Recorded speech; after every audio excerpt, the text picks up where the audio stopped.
Hello. Today I would like to talk to you briefly about the connections between perception and knowledge. On the face of it, our perceptions of the world through the five major senses lead directly to our knowledge of the world. Grass is green, this wooden table is hard, that roast smells nice, etc. At the same time, there are everyday occurrences which seem to show that the senses, especially sight, are not as reliable as we normally assume. Tricks of the light, such as the bent pencil or oar in the water, mistaking faraway objects for something else, mistaking someone else's voice or movements for those of someone else, and other mistakes like this can make us question the reliability of the senses. Of course, most of us, and perhaps rightly so, think and act on the assumption that our senses function normally in these cases, but that we are misled to incorrect judgments, and this might be evidenced by the fact that we quickly correct mistakes like the ones I mentioned above. And this seems true, but that idea only rehashes a sort of pre-critical outlook on the world. That's not to say it's wrong, just not rigorous in terms of the way it conceptualizes the connection between perception and knowledge. On the other hand, the advances and the successes of the scientific method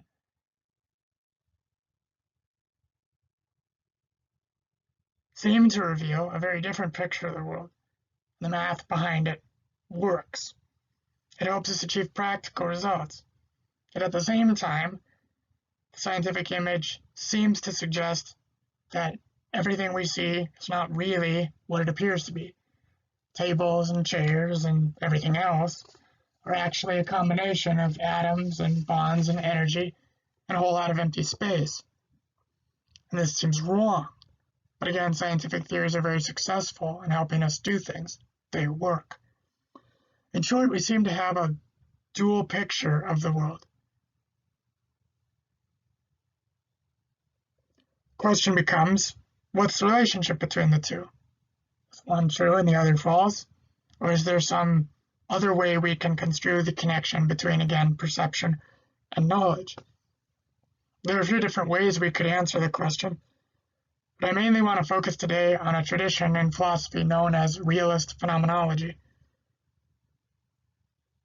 Realist Phenomenology offers, I think, some useful tools for dealing with some of the key questions in this area. But first, I want to deal briefly with another view, very different from the sort of pre-critical view we've discussed already, and from the insights of the phenomenological method. And this view is called phenomenalism. Phenomenalism is traditionally associated with David Hume and with the contemporary philosopher H.A. Ayer. This view holds that the only thing we really experience are sense data. Furthermore, according to Hume at least, we don't experience causation, only sequences of events which we associate together. So instead of looking at a computer, I'm looking at a blob of gray, white, black colors. When I look at my wall, I'm looking at a blob of tan with a particular shape instead of at an object. According to this view, we simply do not have direct contact with the objects of our experience. Rather, everyday objects are constructed out of a regular occurrence of our experience of the same sense data, and then we act pragmatically as if these objects are present in regular ways, even if we cannot critically know for certain that they are present in the way we think they are.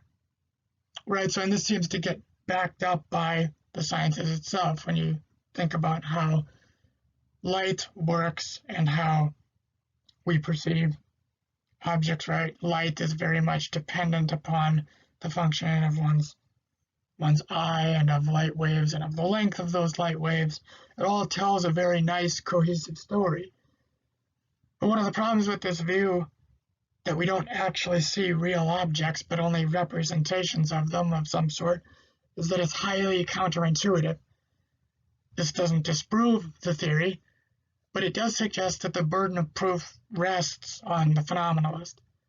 If our first-person experience must be taken into account when forming a theory of the world, and of knowledge, and in our consciousness we experience a natural certainty that, say, I really am sitting at my computer saying these things, and I typed them out over the last few days, that when I wake up from sleep, the world will operate in the same manner as it did yesterday, that when I interact with another person, I'm really interacting with them, and their movements are, actual responses to my movements or the things I say, etc.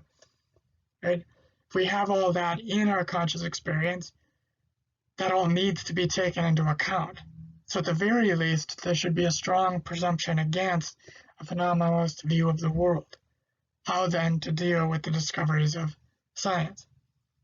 Let's now turn to phenomenology to see if it has some tools to help us navigate here.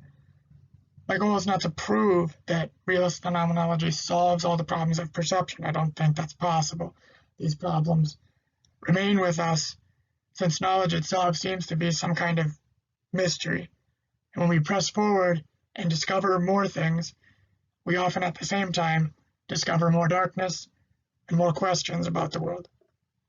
But I do think that the realist interpretation of the phenomenological method gives us a way to think critically about the relationship between perception and knowledge, while maintaining a stance of reverence and openness towards our experience of the world. Phenomenology is often notoriously difficult to define, but we can safely say that it places a major emphasis on the study of the contents and structures of consciousness. As a branch of philosophy, its origins may be traced to Edmund Husserl, who was the first to truly systematize philosophy, or phenomenology, as an approach to doing philosophy. The motivation behind Husserl's new approach was to find a suitable response to the philosophy of Kant, who believed that we could not know things in themselves, but only appearances of things. But Husserl's view, as Walter Hoppe put it, Husserl's repeated insistence that perceptual consciousness places its subject in touch with the perceived object itself vindicates the commonsensical belief that when a thing appears to us, it is precisely that thing itself, or that thing, rather than some other thing, say an appearance, that we perceive, the appearance being something that must somehow bear the properties of the object, even though we can't know if the object is real. Husserl's key insight is not simply that we think that the objects in our environment exist sort of naively, but that the world surrounds us as an environment of which we are consciously present. Quote, by my seeing, touching, hearing, and so forth, corporeal physical things with some spatial distribution or other are simply there for me, on hand, whether or not I am particularly heedful of them. That's from Husserl's Ideas Pertaining to a Pure Phenomenology. This is why this philosophy is called realist. It connects us to things as they actually are, in one way or another, whether or not we know, and we almost never do, the entirety of any of the objects of our experience, or understand how we experience them. Thinking then about the way we experience light. We know quite a lot about how we experience it, but that doesn't give us that doesn't give us a great view of like what color is. It just tells us how we come to know it, or what these objects exactly are made of. Okay? Some other insights of realist phenomenology come from people who were students of Husserl or their students.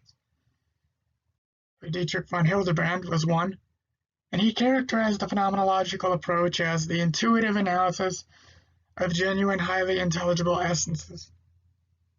It's neither a reduction of the world to mere phenomena or appearances, nor a mere description of the appearances. Like, this is what I see, right?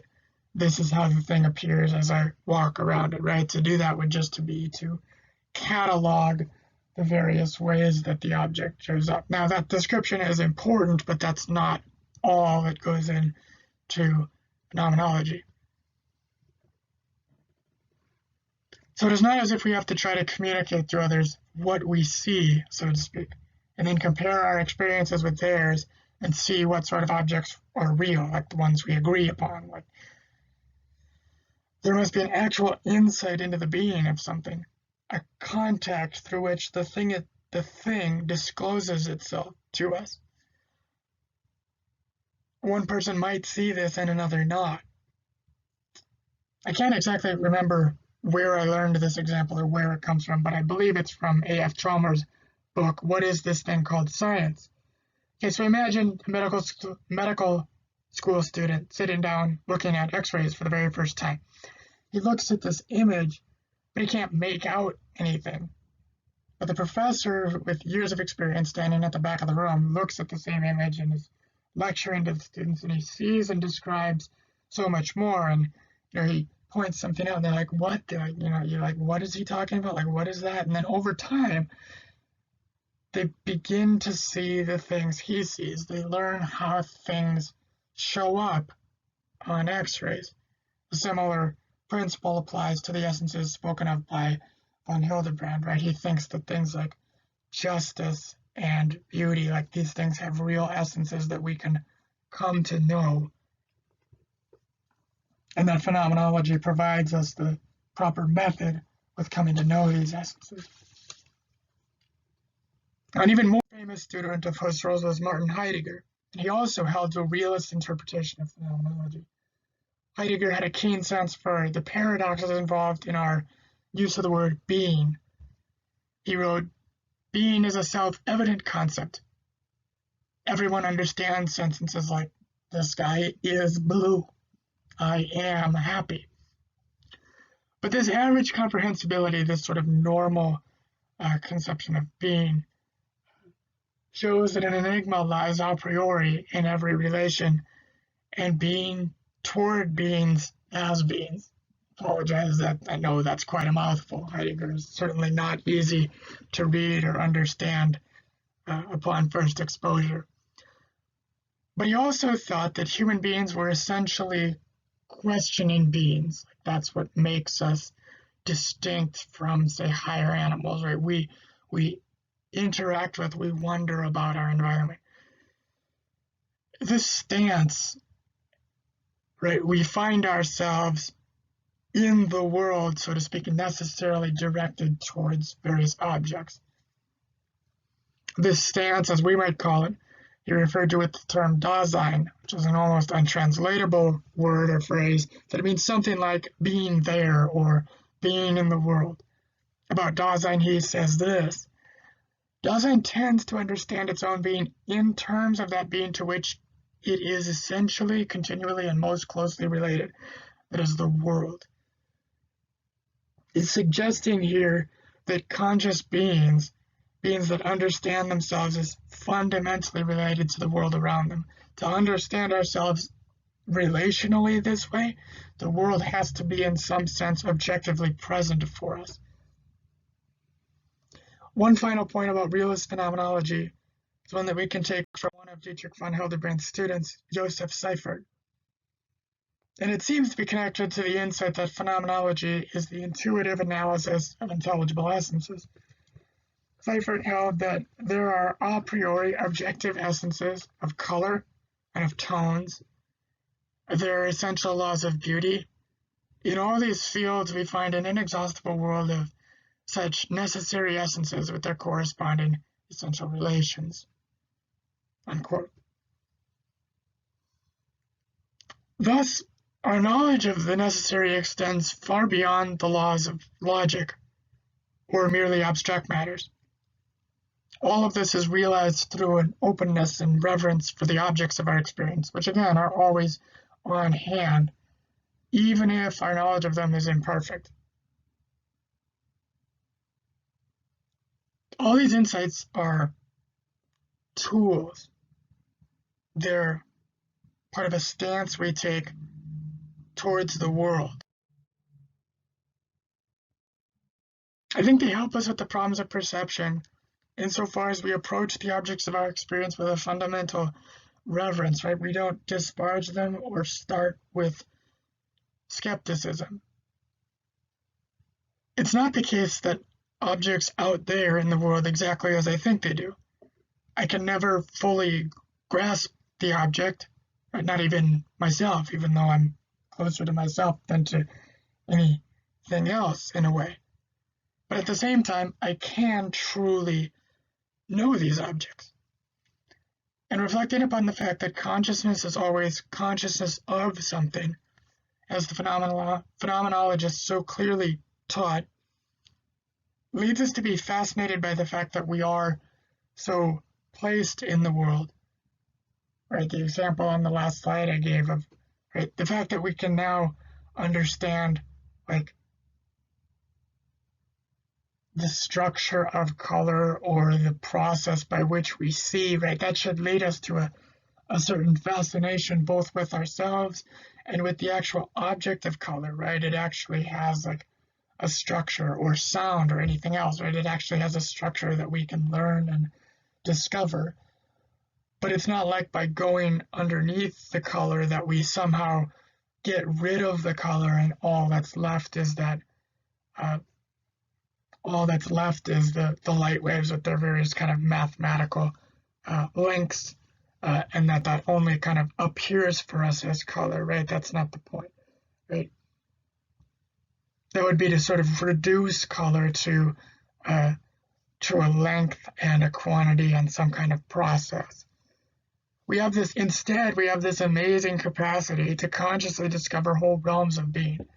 I think the most important of these is surely that of personal being, right? Ourselves, other people, right? Now, I don't think these tools and stances and this insistence on the intelligibility of essences fully solve the problems of perception, but they do help us to mitigate our worries about these issues, while at the same time acknowledging that the relationship between our conscious perceptions and the objects we experience and how these things are connected is in fact very complicated.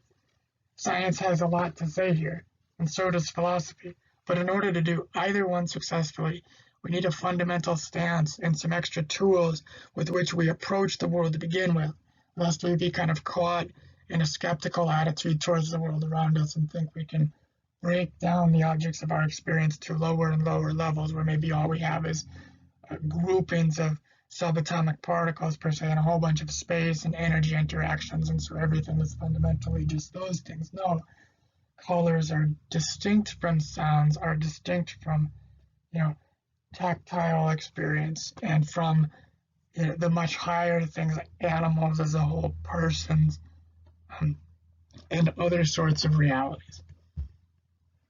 I hope you enjoyed the little presentation I was able to give today. I hope you go on to read some of these people from the School of Realist Phenomenology. There are some sources here that you can check out. It really is a fascinating philosophy, and I hope you have enjoyed.